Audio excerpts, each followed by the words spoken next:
the best of all. Having returned to England again this summer, I feel it is time for me to restate with assurance that there is one thing that the British do better than any other nation I know on earth. I am referring to their art of queuing. Just to translate so that people who speak little English or some dialect can understand, queuing is the art of standing in a line and waiting patiently, in a civilized fashion, for your turn to come. We are so proud of our capacity to do this. It is so appealing to our sense of fair play that we have been known to join queues without any idea of what is happening at the other end. It is part of our tradition. We may be selfish, mean, and oafish in other ways, but this particular virtue we take for granted. So much so that when I was living years ago in a foreign country, which shall remain nameless, I decided after a shopping spree in town to go 10 minutes early with my little children and wait for the bus at the point where it started empty. I felt sure that I could then get on in comfort. All went according to plan, and I was first there. I tried to arrange the three of us in a neat line just to show that we were queuing. The next person greeted me in a formal but friendly fashion, definitely un-British, and began to be nice to the children. But he irritated me somewhat by not falling in line. Perhaps they do not do it until 5 or 6 have gathered, I thought, and tried to relax. Over the next 10 minutes, a friendly, but in my opinion undisciplined mob gathered. My blood pressure began to rise, as I sensed that foul play could be expected. I only just resisted stepping off the pavement to preach to the crowd. The bus arrived. The mob streamed past me. The seats were all occupied rapidly.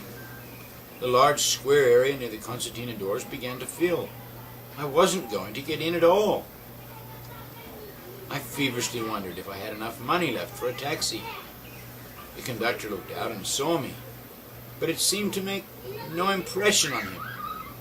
He put his hand on the button, and the doors tried to slide over the bulging passengers. You can imagine where the whole nation stood in my estimation at that moment. Then I realized he had rattled the doors as a sign for the standing mob to squeeze together. They did so. Friendly faces peered out through the gap. Stretched arms took my bags, then lifted the children in gently and finally hauled me in after them. The crowd parted as best it could, and I was beckoned through. A student in the back seat was poked in the ribs, and a nod was given in my direction. I was guided to his seat, and the younger child placed on my knee, while the elder one was seated happily on someone's shoulders to avoid his being trampled in the forest of legs below. There I was in my rightful place, having reached it by a slightly different code of behavior from my own. Amazingly, I felt very touched by it all. There can be 2 ways of doing things. One may be more efficient, more just, and perhaps the other has more heart, more warmth in it. When one lives in a foreign country, one learns to adapt, and I considered it a great compliment to be told by my host that I was adaptable. Yes, when we are strangers in a foreign country, we try to adapt as much as possible, to understand and not to give offense. However, we must, after looking at things objectively, reserve the right to retain our basic principles. We must not lean over backwards to be accepted as one of the natives. I could never have bound my feet, worn rings to stretch my neck, have eaten my host's enemy, however tastily he was served up to me, claimed my right to 8 husbands, or even have learned to polish my floors until they became highly dangerous skating rinks.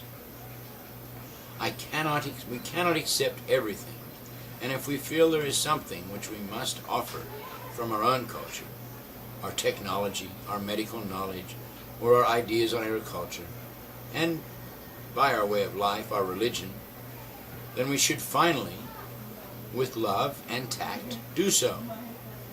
Here we are in a country foreign to most of us, not really living in that country, but rather in our small introvert Eglon world. To whom and to what we are going to adapt? Whose habits are we going to accept as our pattern? When are we going to be tolerant and adaptable? The language of our school is English, and it is to a large extent through language that culture is transmitted. The worst Eglon product could, if he works hard at it, know how to swear fairly fluently in 6 or 7 languages. He could learn all the combined tricks of several nations. For whom cheating in exams is a national pastime. Must everyone learn to chew gum and blow bubbles noisily, or have their eardrums blasted out of all hope of retaining their sensitivity? I swear to God, is the introductory remark used by one group when they are about to tell a lie. We know they do not mean us to take them seriously, and we love them as they are, but the habit can spread. Yes, the worst Eglon product could collect the bad habits of 43 nations. But the best product would be, dare I say, friendly and trusting like the Americans, with the courtesy of the Japanese, as sober as a Muslim, groomed like an Italian, as good at languages as the Scandinavians, as drilled in arithmetic as the Iranians, and would treat his whole family with the generosity of an Arab, have a little of the deference of the Chinese towards his grandmother, be as quick-minded as an Israeli, but would express himself with the gentle restraint of a Serb Croat. I cannot give the whole list, but this best Eglon product would blend all our virtues, and of course crown the achievement by queuing like the British.